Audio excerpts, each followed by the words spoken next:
আগের পর্বে আমরা রাম মন্দির দর্শন করেছিলাম ভালোভাবে। এবারে আমরা দেখাবো বাকি যে দর্শনীয় 4টে স্থান আছে অযোধ্যাতে সেইগুলো। তো চলুন বন্ধুরা দেখে নিই বাকি সব দর্শনীয় স্থানগুলো।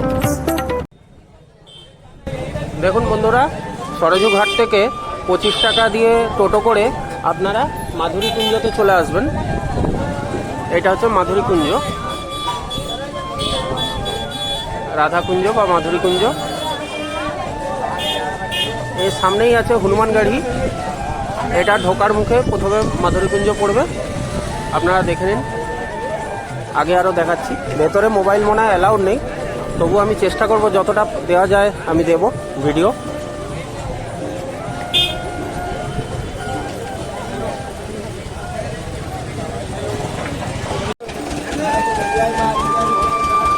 দেখুন, এটা আপনাদের প্রথমে হনুমানগাড়িতে যেতে হবে। হনুমানগাড়িতে যাওয়ার পর এখানে টোটাল 4খানা ধাম আছে, সেগুলো আমরা দর্শন করব।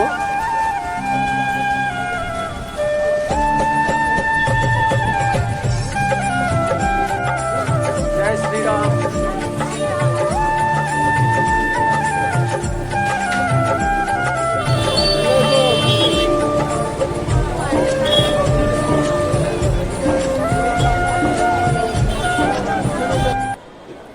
নমস্কার বন্ধুরা, এখন আমরা চলে আসছি রাজদুয়ার মন্দির, অযোধ্যা।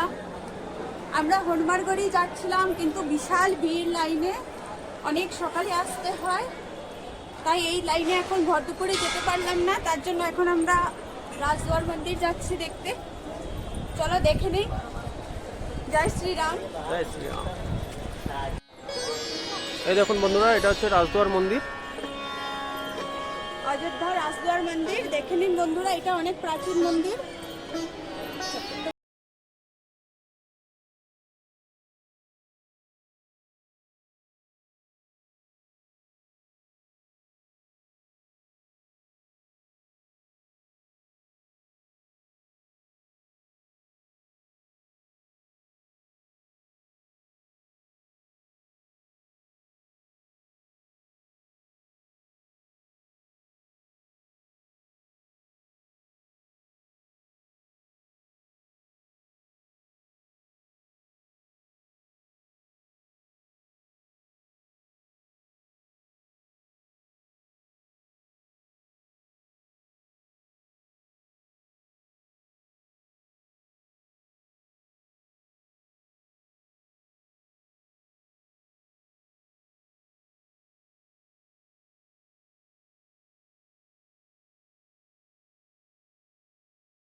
একটি প্রাচীন শহর অযোধ্যা। অযোধ্যাকে হিন্দুদের 7টি পবিত্র শহরের একটি হিসেবে গণ্য করা হয় বন্ধুরা। অযোধ্যা উত্তর ভারতের শহর, যা হিন্দু ধর্মে একটি পবিত্র শহর এবং রামের জন্মস্থান এবং বৌদ্ধ ধর্মের একটি ঐতিহাসিক কেন্দ্র হিসেবে পরিচিত। হিন্দু এবং মুসলমান উভয়ের জন্য গুরুত্বপূর্ণ একটি স্থানে একটি মুঘল আমলের মসজিদ ছিল, যা বাবরি মসজিদ নামে পরিচিত। 1992 সালে আন্তর্ধর্মীয় উত্তেজনার মধ্যে ধ্বংস হয়ে গেছিল। 2019 সালে সুপ্রিম কোর্টের রায়ের পরে হিন্দুদের জায়গাটি মঞ্জুর করার পর একটি নতুন রাম মন্দির নির্মাণ করার উদ্যোগ নেওয়া হয়েছে, যার উদ্বোধনের তারিখ ছিল 22 জানুয়ারি 2024। অযোধ্যা ঘাগড়া নদীর তীরে অবস্থিত, যা সরজু নদী নামেও পরিচিত। ঠিক পূর্ব দিকে দক্ষিণ মধ্য উত্তরপ্রদেশ রাজ্যের ফৌজাবাদের অন্তর্গত। মন্দির কমপ্লেক্সটি 700 একর এলাকা জুড়ে বিস্তৃত হয়েছে।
দেখুন বন্ধুরা, এটা সরজু ঘাটের সামনে একটা মন্দির, ছোট্ট, খুব সুন্দর সাজানো গুছানো।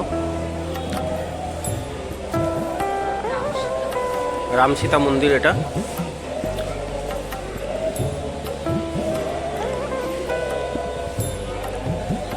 দেখেছো, রাত্রিবেলা এই রামপিয়ারি ঘাট দেখতে খুব সুন্দর লাগে। দেখো কত সুন্দর লাগছে দেখতে।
इनको भी 10 रुपए दे।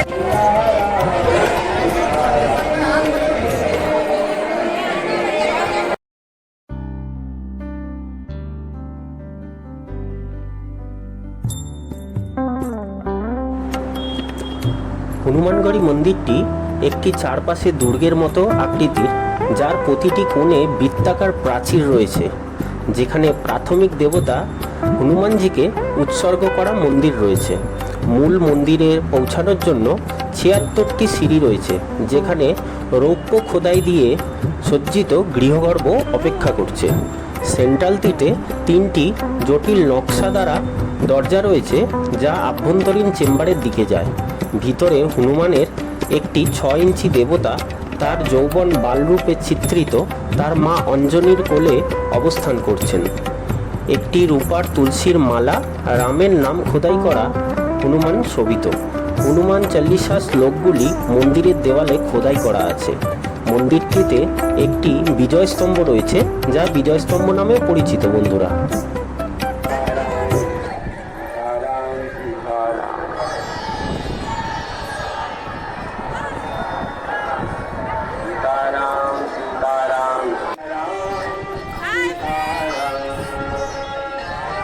বন্ধুরা, এখন আমরা হনুমানগড়ে হনুমান মন্দিরের উপরে ছাদে দাঁড়িয়ে আছি। দেখতে পাচ্ছ বন্ধুরা, এই দেখো বন্ধুরা, হনুমান মন্দিরের চূড়াটা, হনুমানগড়ের হনুমান মন্দিরের চূড়া। দারুণ দৃশ্য, দারুণ বন্ধুরা, দারুণ। এখানে দাঁড়িয়ে পুরো অযোধ্যা শহর দেখা যাচ্ছে। নরসিংমা রোড উপরে লেখা আছে এই যে।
আমরা এখন কনক ভবনের সামনে দাঁড়িয়ে আছি। এটা খুব বিখ্যাত একটা প্লেস। হনুমানগাড়ি থেকে প্রায় 600 মিটার মতো দূরে হবে এই কনক ভবন। দেখুন আপনারা।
চৈত্র রামনবমী, কার্তিক মেলা, দীপাবলি, রামবিবাহ পালিত হয়ে থাকে।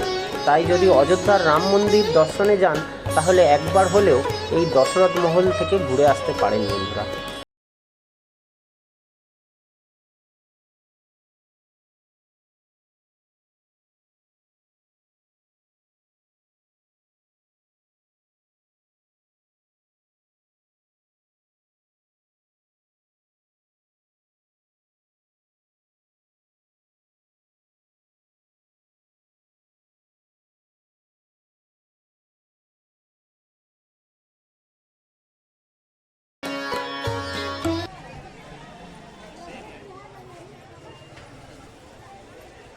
দেখো দারুণ লাগছে, দারুণ। এই লাইটিং জয় শ্রীরামটা 3500 টাকা দাম আছে, খুব সুন্দর। থ্যাংক ইউ দাদা।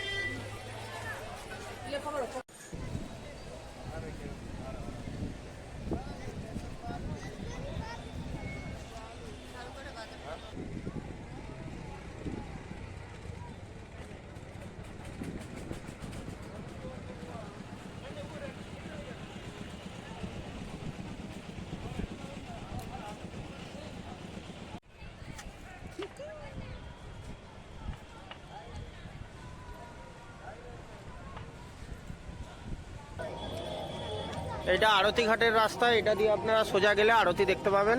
6:30 থেকে আরতি শুরু হয় বন্ধুরা, আধ ঘন্টা আরতি হয়। আপনাদের আরতি ঘাটে আসতে গেলে লতা মঙ্গেশকর ঘাট থেকে 200-300 মিটার মতো হাঁটতে হবে।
তো বন্ধুরা, আপনাদের অযোধ্যার চারধাম দর্শন এবং তার চারদিকের সাইড ভিউ কেমন লাগলো আমাকে কমেন্টের মাধ্যমে অবশ্যই জানাবেন।